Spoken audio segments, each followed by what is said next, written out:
नमस्कार, हिमवंत प्रदेश न्यूज में आपका स्वागत है। मैं हूं भानु प्रकाश नेगी।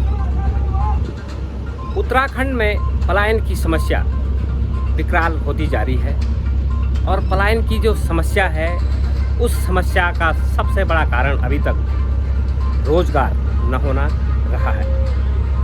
उत्तराखंड में जो पहाड़ी जनपद हैं उनमें बड़े उद्योग लगाने संभव नहीं है, लेकिन छोटे उद्योग लगाने की परिकल्पना को कैसे साकार किया जा सकता है इसकी एक मिसाल हार्क बना है। किस तरह से यहाँ पर काम होता है और कैसे करके यहाँ पर स्वयं सहायता समूह द्वारा रोजगार को जनरेट किया जाता है और यहाँ के जो पहाड़ी उत्पाद हैं, जो लोकल प्रोडक्ट है, वो देश और दुनिया में जा कर के किस तरह से उत्तराखंड की खुशबू को फैला रहे हैं। यहाँ के जो स्वयं सहायता समूह के जो वो सचिव हैं कुनियाल जी, उनसे भी हम बातचीत करेंगे, लेकिन हम उससे पहले यहाँ पर दिखाएंगे आपको किस तरह से यहाँ पर हार्क संस्था काम करती है। तो ये आपको सामने दिख रहा है हार्क अलकनंदा कृषि व्यवसाय बहुत उद्देशीय सहकारिता कालेश्वर चमोली का ये जो सेंटर है वो कर्नाटक ब्लॉक के कालेश्वर में पड़ता है और ये चमोली जनपद में स्थित है। और यहाँ पर जो इस संस्थान की जो परिकल्पना की थी वो डॉक्टर महेंद्र कुंवर जी ने की थी और उसके बाद यह जो है हार्क अलकनंदा कृषि व्यवसाय बहुत उद्देशीय स्वायत्त सहायता समूह में अब जो है ये तब्दील हो चुका है और डॉक्टर कुंवर के जो है सानिध्य में ही जो है अभी चलता है। अब तो हम आपको लिए चलते हैं हार्क संस्था की ओर। यहाँ पर किस तरह के प्रोडक्ट बनते हैं और क्या इसकी परिकल्पना है, हमारे साथ यहाँ पर जो स्वयं सहायता समूह के सचिव साहब हैं वो हमारे साथ मौजूद हैं, उनसे हम बातचीत करेंगे। सर, सबसे पहले तो हम ये जानना चाहते हैं कि जिस तरह से इसकी परिकल्पना कुंवर साहब ने की थी उसके बाद इसका स्वरूप क्या है। अच्छा, सबसे पहले मैं अपना परिचय दे दूं। मेरा नाम गणेश सुनियाल है जी और मैं जो ये हमारा हार्क अलकनंदा कृषि व्यवसाय बहुउद्देशीय स्वायत्त सहकारिता है इसमें सचिव के पद पर कार्यरत हूँ और जो भी यहाँ पे प्रबंधन के काम है उनको देखता हूँ। तो सबसे पहले मैं बताऊँ कि 2006 में हिमालय एक्सेल रिसर्च सेंटर हार्क द्वारा यहाँ पे इस सेंटर की स्थापना की गई थी। शुरू में तो ये ट्रेनिंग कम प्रोडक्शन सेंटर था, पर 2009 में हमने जो हमारे आसपास के स्वयं सहायता समूह हैं, ग्रुप हैं, उनको मिला के एक कोऑपरेटिव सोसाइटी की स्थापना की थी हार्क द्वारा, जिसका 2009 में सहकारिता एक्ट अधिनियम 2003 के तहत पंजीकृत किया गया है। इस सहकारिता में आसपास के गाँव के करीबन 250 महिलाएँ जुड़ी हुई हैं, सक्रिय सदस्य हैं। बाकी इससे पूरे जनपद में लगाएं तो 1500 लोग ऐसे हैं जो इस सेंटर से किसी न किसी रूप से परोक्ष या अप्रोक्ष रूप से जुड़े हुए हैं, जो यहाँ से किसी न किसी तरह से अपनी आय सर्जित कर रहे हैं। तो मैं सबसे पहले ये बता दूँ कि इस समिति की का स्थापना करने का मेन उद्देश्य क्या था कि यहाँ हमने देखा जो हमारे आसपास में जो रिसोर्स है, प्राकृतिक संसाधन है, तो यहाँ पे कई सारी चीज़ें ऐसी थी कि जो बिल्कुल जंगली चीज़ें थी और वेस्टेज हो जाते थे। जैसे आप जंगली आम है, बेल है, आंवला है, बुरांस है, तिमला है, लिंगड़ा है, कई सारी चीज़ें ऐसे थी कि या तो उसको बंदर खा जाते थे या तो वैसे ही वो गिर के वेस्टेज बर्बाद हो जाते थे। आज हमने धीरे धीरे उन प्रोडक्ट जो हमारे स्थानीय स्तर पर उपलब्ध हैं इनसे क्या चीज़ हम बना सकते हैं, क्या वैल्यूएट कर सकते हैं, जिससे इन सदस्यों को यहाँ पे एक सेंटर स्थापना हो और उनको रोजगार मिले और इनका जो कच्चा माल है उससे भी इनकी आजीविका बढ़े। जी। अच्छा सर, यहाँ पर देखा जा रहा है कि तमाम तरह से, जैसे आपने ये यहाँ पर जो ये जूस लगाया है, अचार लगाया है और यहाँ पर जो तुलसी भी जो है उगाई जाती है, जो चाय वाय के लिए यूज होती है। तो जैसे मैं बताना चाहूँगा, तो सबसे पहले हमने तो यहाँ पे जो 4-5 चीज़ें थी, अचार, आम वगैरह जो थे उनसे शुरुआत की थी। आज हमारे कम से कम 50 तरह के प्रोडक्ट है, जिसमें मैं दिखाना चाहूँगा ये हमारा यहाँ पे आउटलेट है जी। तो इसमें ये जैसे 6 तरह के तो हमारे स्क्वेयर्स हैं, लीची है, लेमन है, बेल है, बुरांस है, माल्टा है, आंवला, इस तरह से। और ये अलग अलग पैकेजिंग में जैसे मार्केट की डिमांड के हिसाब से 700 ml में भी है, 2 लीटर में भी है, 5 लीटर में भी है। इसी तरह से हमारी ग्रीन टी है। पहले हमने तुलसी से शुरुआत की थी कि यहाँ पे जंगली जानवरों का बहुत प्रकोप है, तो लोगों को यही था कि हम खेती नहीं कर पा रहे हैं, जंगली जानवर खेती को नुकसान करें, तो हमने तुलसी से शुरुआत की थी। तुलसी ऐसी फसल है जिसको ना जंगली जानवर खाते हैं, नुकसान करते हैं, और ना उसमें कोई कीड़े बीमार लगते हैं, और कम समय कम अवधि में ये फसल तैयार हो जाती है।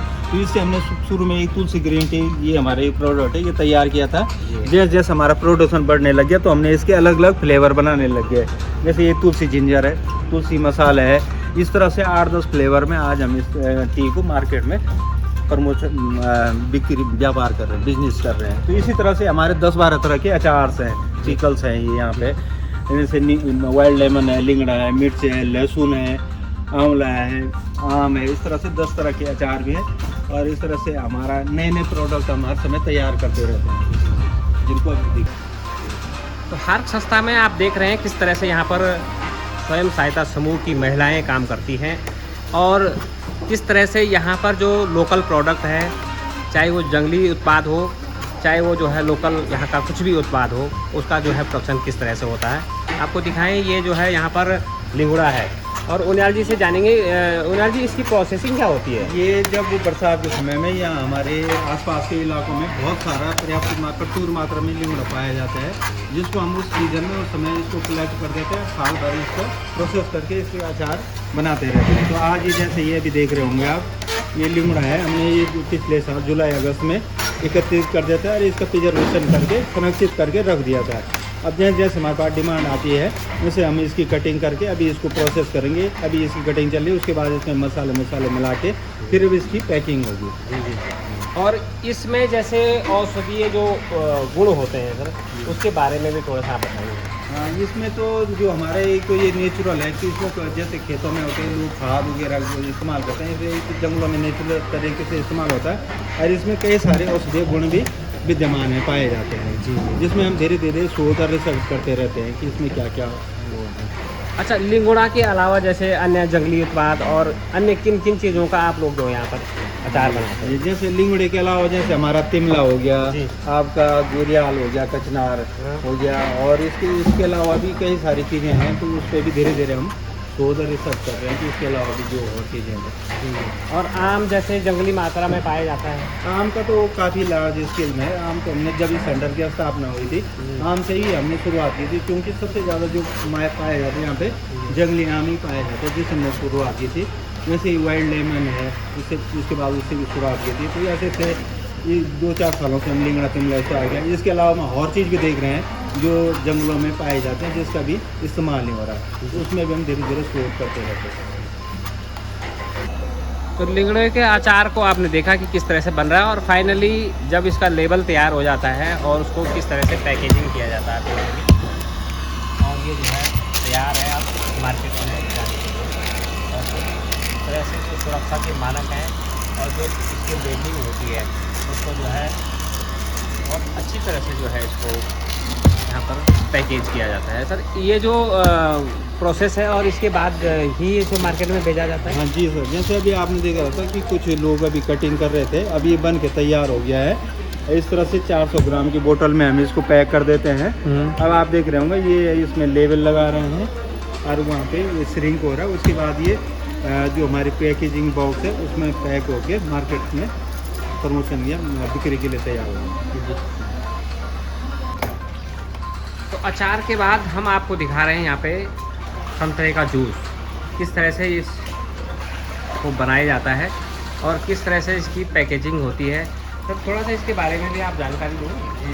ये सीजन में जब माल आता है उस समय इसके रस को प्रिजर्व कर देते हैं। जैसे जैसे हमारे पास मार्केट की डिमांड आती है वैसे वैसे हम इसको आज प्रोसेस कर रहे हैं और इसकी पैकेजिंग कर रहे हैं। जैसे हमारे रस और जो इसमें वाटर है, चीनी का परसेंटेज है, वो डाल करके हम इसको बना रहे हैं और पैक कर रहे हैं। अच्छा, इसकी गुणवत्ता किस तरह से आप मेंटेन करते हैं? इसमें सबसे पहले ये है कि जो भी हमारे FSI के मानक होते हैं, स्टैंडर्ड होते हैं, उसी मानक के अनुरूप हम इसमें चीज़ें कि कितना परसेंटेज फूड का होना चाहिए, कितना शुगर होना चाहिए, कितना केमिकल होना चाहिए, उसी मानक के अनुरूप हम इसको इसी क्वालिटी को मेंटेन करते हैं और जिससे इसकी काफ़ी मांग बढ़ती है। तो हिमालयी उत्पाद है, लोकल प्रोडक्ट है सर, इसमें जो गुणवत्ता है उस गुणवत्ता जो है बहुत मायने रखती है। तो उसमें जैसे मानक आप किस तरह से तय करते हैं? मानक हमारी है पहले तो इसमें सबसे पहले तो ये है कि जितना मानक के अनुसार इसका परसेंटेज होगा केमिकल का, जितना ही डालते हैं जितना दूर तक परसेंटेज होगा, शुगर वगैरह जो परसेंटेज मानक के उनको उस हिसाब से डालते हैं, तभी हमारी क्वालिटी तो इसके बाद हम आपको दिखा रहे हैं इसको जो है ये पैकेजिंग, ये देख लीजिए, ये यहाँ पर कैन भर गए हैं, ऐसा आप देख लीजिए, ये इस तरह से जो है इसे पैक्ड किया जाता है।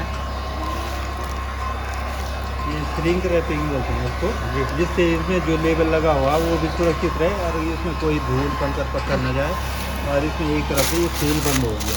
ये जो कर रहे हैं इन्होंने पहले इसमें लेबल लगाए, उसके बाद श्रिंक रैपिंग करें। तो देख लीजिए ये जो पैकेजिंग होती है और उसके बाद इसे मार्केट के लिए उतार दिया जाता है। जी। तो आप यहाँ पे देख रहे हैं ये जो बैच कोटिंग मशीन है उसकी जो है यहाँ पर प्रोसेस चल रही है, और आपसे जानना चाहेंगे कि ये किस तरह से काम करता है, आप थोड़ा सा बताएंगे। जी सर, ये इस पे ये छप रखा है और इस पे हम कहते हैं जैसे मंथ हुआ, कौन सा डेट में बन रखा है, और बैच कोटिंग और MRP। जी। और इसके बाद जो है इसे चिपका दिया जाएगा। जी सर, इसके बाद इसे चिपका दिया। अभी लहसुन का अचार बन रहा है, उसके बाद हम बोतलों पे भरेंगे, फिर बोतलों पे लेबलिंग करेंगे। जी कंप्लीट। तो आप देख लीजिए इस तरह से इसकी प्रोसेस है, और ये जो है यहाँ पर इस तरह से जो है यहाँ पर छप रहा है, छप गया है। जी सर, जैसे ये खाली अभी इस पे कुछ नहीं है, ये खाली जगह है, यहाँ पे ये प्रिंट होके आगे जाएगा।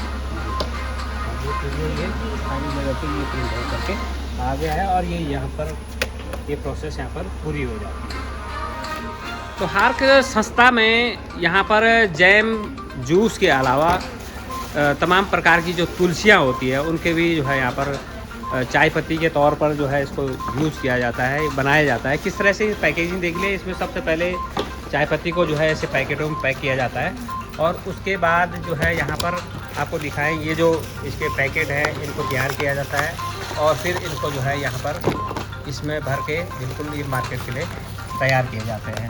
और इसके साथ ही जो है इनको जो है अच्छी पैकेजिंग के साथ डब्बों में भी पैक किया जाता है।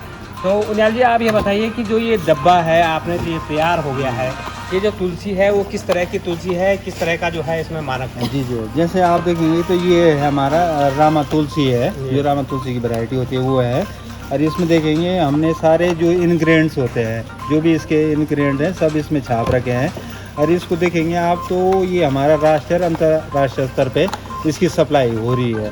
तो ये अभी आप देख रहे होंगे ये पैकिंग हो रही है। तो इसकी दो तरह की पैकिंग है, जैसे लोकल स्तर पे लोग बोलते हैं कि हमें सस्ता चाहिए है, तो हम इस तरह की पैकिंग करते हैं। जैसे हम बाहर के मार्केट में भेजना है तो इस तरह की पैकिंग है, अच्छी तरह की पैकेजिंग में इसको उतारते हैं। और इसमें पूरे जो FSI के मानक होते हैं, जो इसके इंग्रेडिएंट्स होते हैं, सारा भाई इस पर सब अंकित कर रखा है। अच्छा, तो ये कहाँ पे उत्पादित होता है सर, इसके किस तरह का जो आप इसमें जो देखेंगे जो हमारे आसपास के 10-15 गांव हैं जहाँ पे हमारी वेस्टेज लैंड है, मतलब जो असिंचित भूमि है, उसमें हम इसका उत्पादन करते हैं। जो हमारे इस कोऑपरेटिव के 210 मेंबर हैं उनके साथ हमने कंपलसरी कर रखा है कि एक नाली में हर कोई किसान इसको, हर सदस्य उगाएगा और उसका बायबैक ये कोऑपरेटिव कर देती है। तो ये हमारे आसपास के 10-15 किलोमीटर के रेंज में जितने भी ये हमारे कोऑपरेटिव के मेंबर है, 210 मेंबर हैं, वो सारे लोग इसको उगा रहे हैं। तो किस तरह का रिस्पॉन्स है, उत्पादन बढ़ रहा है जी, किस तरह का रिस्पॉन्स है, किस तरह की डिमांड है मार्केट में? मार्केट में इसकी बहुत डिमांड है। और शुरू में तो हमने एक ही फ्लेवर में इसको निकाला था, तुलसी ग्रीन टी। आज हम इनको 3-4 फ्लेवर में निकाले हैं, तुलसी जिंजर भी है, तुलसी मसाला भी है। और बाज़ार में इसकी बहुत ज़्यादा डिमांड आ रही है। और यहाँ तक कि लोकल स्तर के अलावा भी राष्ट्रीय अंतर्राष्ट्रीय स्तर पे हम इसकी सप्लाई दे रहे हैं। तो किस अंतर्राष्ट्रीय स्तर पर क्या ऑनलाइन करते हैं हम? हाँ, ऑनलाइन हमारे जो अमेजोन और उससे भी हम इसमें हमने वो रजिस्टर्ड कर दिया है, इसको मार्केट कर रहे हैं ऑनलाइन के माध्यम से भी। तो देख लीजिए, आपको हमने बताया कि तुलसी जो रामा जो वैरायटी की तुलसी है उसको जो है यहाँ पे पैकेज किया जाता है, और अंतर्राष्ट्रीय मार्केट तक जो है उत्तराखंड का प्रोडक्ट हार्क संस्था के माध्यम से पहुँच रहा है। तो आपने देखा कि किस तरह से यहाँ पर प्रोडक्ट तैयार किए जाते हैं, और इस तरह से यहाँ पर अब ये आउटलेट यहाँ पर स्टोर में आ गए हैं, और उसके बाद ये जो है सीधा तौर पर मार्केट के लिए तैयार हो गए हैं। तो आप देख लीजिए, ये इस तरह से यहाँ पर ये सारा माल तैयार है। तमाम प्रकार के जूस, बहुत ही अच्छी क्वालिटी का और हिमालयी उत्पाद यहाँ पर आपको ये देखने को मिल रहा है। ये लीची का जूस है और यहाँ पर ये आंवले का जूस है। इस तरह से ये यहाँ पर गुरांस का जूस है और ये संतरे का जूस है। और यहाँ पर हम आपको दिखाएं, ये जो अचार है वो तमाम प्रकार के अचार भी जो है यहाँ पर आप देख लीजिए, ये पैकेट बिल्कुल यहाँ पे तैयार है। और यहाँ पर ये जो है यहाँ पर फरन होगा शायद, हाँ फरन, ये हिमालय उच्च हिमालयी क्षेत्रों में पाए जाने वाला एक घास होता है, लेकिन ये बहुत ही औषधीय और खुशबूदार जो है ये एक प्रोडक्ट है। इसका भी जो है यहाँ पर बहुत अच्छी तरह से पैकेजिंग और इस प्रोडक्ट को भी तमाम तरह से मार्केट में पहुँचाया जा रहा है। और यहाँ पर आप देखें, ये यहाँ पर ये आउटलेट है, ये पहले भी हमने आपको दिखाया। और ये जो लास्ट जो पैकेजिंग है देख लीजिए, ये अब मार्केट के लिए ये स्विच ऑन के नाम से यहाँ पर अंतर्राष्ट्रीय मार्केट के लिए ये जो माल है तैयार हो गया। तो पहाड़ में पलायन को रोकने के लिए स्वरोजगार की जो परिकल्पना है वो हार्क संस्था यहाँ पर बखूबी निभा रही है। और बड़े उद्योग हमने पहले भी बताया आपको कि यहाँ पर नहीं लग सकते हैं, क्योंकि यहाँ की जो भौगोलिक विकट परिस्थिति है उसको देखते हुए यहाँ पर छोटे और स्वयं सहायता समूह के जो उद्योग हैं वही यहाँ पर लगाए जा सकते हैं। और उनियाल जी, आप बताइए कि जो इस तरह से यहाँ पर आर्क संस्था की जो परिकल्पना रही है वो जो है किस तरह से साकार हो रही है और क्या कहना चाहेंगे आप? जैसे आपने देखा होगा अभी कि जब हमने शुरुआत की थी तो कई लोगों ने कहा था कि महिलाएं ये काम नहीं कर सकती हैं। आज आप देख रहे होंगे यहाँ पे हमने जब शुरू में थे 1 लाख रिवॉल्विंग फंड से इस सेंटर की स्थापना की थी, शुरुआत की थी, बिजनेस शुरू किया था। और ये पिछले फाइनेंशियल ईयर में देखेंगे तो 1.5 करोड़ तक का हम इस कोऑपरेटिव में टर्नओवर किया है। आने वाले समय में हमने 5 करोड़ तक का इसका टारगेट रखा हुआ है, जो हमारा बिजनेस प्लान बना हुआ है। और जैसे कई लोग कहते थे कि पहाड़ों में उद्योग नहीं लगाए जा सकते हैं, आज आप देख रहे हैं पूरे उत्तराखंड में एक मॉडल के रूप में विकसित हो रहा है ये सेंटर। और कई लोग पलायन कर चुके हैं या कर रहे हैं, तो ये सेंटर काफ़ी मार्गदर्शन कर रहा है ऐसे लोगों का जो यहाँ से पलायन कर रहे हैं।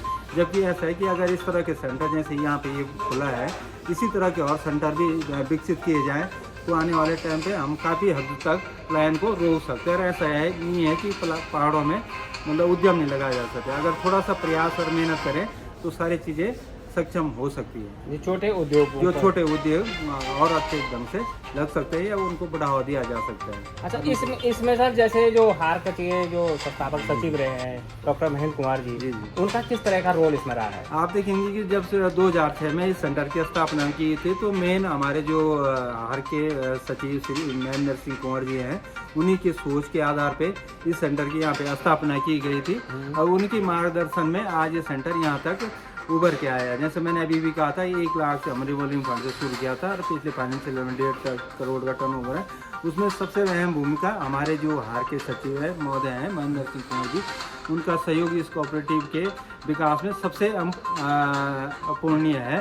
क्योंकि उन्होंने यहाँ पे जो आप देख रहे होंगे, पहले हमने 1-2 प्रोडक्ट शुरू किया था, तो जो आज हमारे 50 प्रोडक्ट मार्केट में है, सारे में उनका सपोर्ट है। उन्हीं की रिसर्च और ट्रायल वो समय समय पर उन्होंने इस कोऑपरेटिव को सपोर्ट किया है। तो रिसर्च और ट्रायल में प्रोडक्ट के डेवलपमेंट में, विकास में इनकी अहम भूमिका रही है। और इनके मार्गदर्शन में जो मैनेजमेंट का होगा कि उनका काफ़ी भूमिका रही है, जिससे आज कोऑपरेटिव अच्छे ढंग से बिजनेस कर रही है और अपना विकास कर रही है। निश्चित तौर पर जो ग्रामीण महिलाएं हैं उनको स्वरोजगार देने की जो परिकल्पना है वो डॉक्टर महेंद्र कुमार जी ने यहाँ पर साकार की है। और लगातार अब संस्था यहाँ पर प्रगति कर रही है, महिलाओं को रोजगार मिल रहा है, उनकी आर्थिक तरक्की हो रही है। तो एक निवेदन हम राज्य सरकार से भी करना चाहते हैं कि वो बड़े उद्योगों को अगर पहाड़ में नहीं चढ़ा पाते हैं या नहीं स्थापित कर पाते हैं तो उन्हें छोटे उद्योग स्वयं सहायता समूह के माध्यम से जिस तरह से हार्क संस्था ने यहाँ पर स्थापित किए हैं उनको किए जाने की आवश्यकता है।